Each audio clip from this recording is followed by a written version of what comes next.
to the friend now who is offering the shoulder, I would say, first of all, be careful with the words that you say. Be careful. Be careful with the words that you choose, because at times we say things that hurt the person instead of giving them comfort. Like which words? Like, for example, if you tell somebody life will move on, that's life will move on. Yeah, life will move on.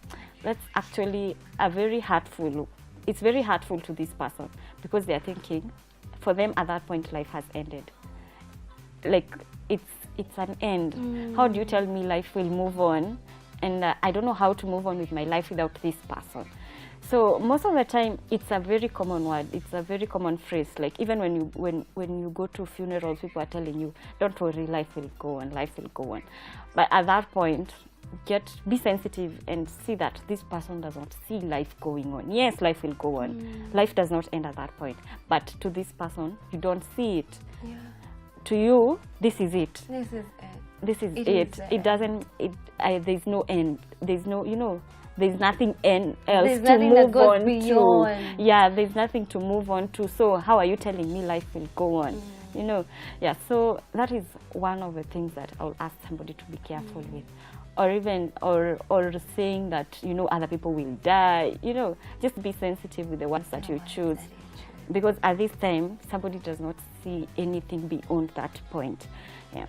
Wow, I love what you said, especially because I was about to ask you about how does someone involve God in the healing process, and you even said it before I asked, and you have primarily said that my relationship with God is exactly what would enable me to overcome grief, that all these other mechanisms can be used, but in real sense, the thing that is core is drawing closer to God, is hearing what the Lord is, just being comforted by God. And right now, I just want us to take an opportunity where you can speak to someone who is going through that situation. It could be it happened 10 years ago, but because they have not been able to be in a position to deal with it, or even they don't have a relationship with God and they feel that what you are saying is good, but I don't even have that ability to relate with God so that He can be able to comfort me and give me a newness in that area.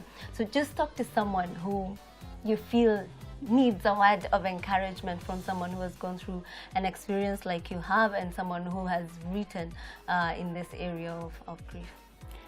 Wow. I don't know where to start, because that relationship with God, for me, it's what gave me sanity. Because as you go through grief, you lose yourself. There's one thing that I've written in the book. You lose yourself, you forget who you are. Because you don't see, as I've mentioned, you don't see anything beyond this. You're stuck to that point. Nothing else in your life makes sense. But there's one thing that remains constant. God will never abandon you. At the hour of need, He's all you've got. Nobody else will understand that. Yes, people will say, yeah, we understand what you're going through. They can relate.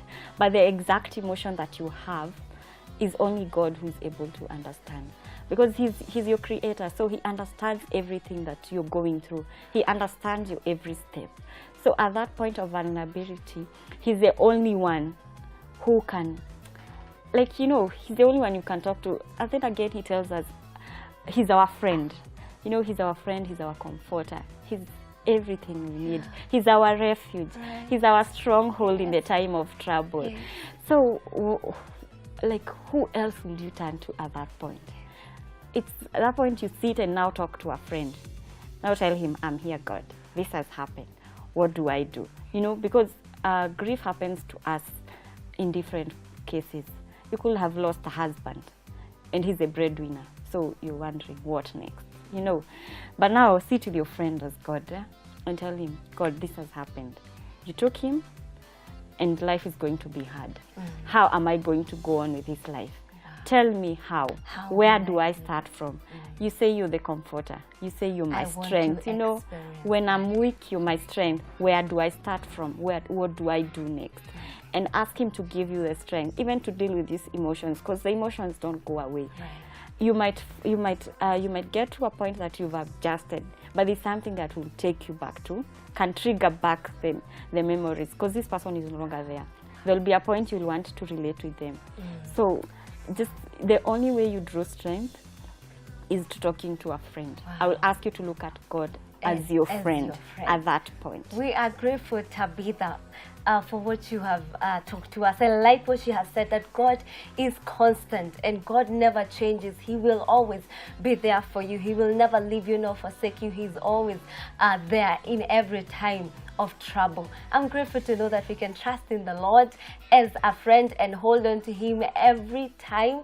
And I'm just encouraged. Thank you so much, Tabitha, for joining us this morning. It was a delicate topic, but we're grateful that you have brought it out in a way that every one of us can be able to understand and gain from what we have talked about this morning. This can only happen right here on Church O'Clock Show. We'll definitely continue talking about our devotional time with God as we go on a musical break right after this.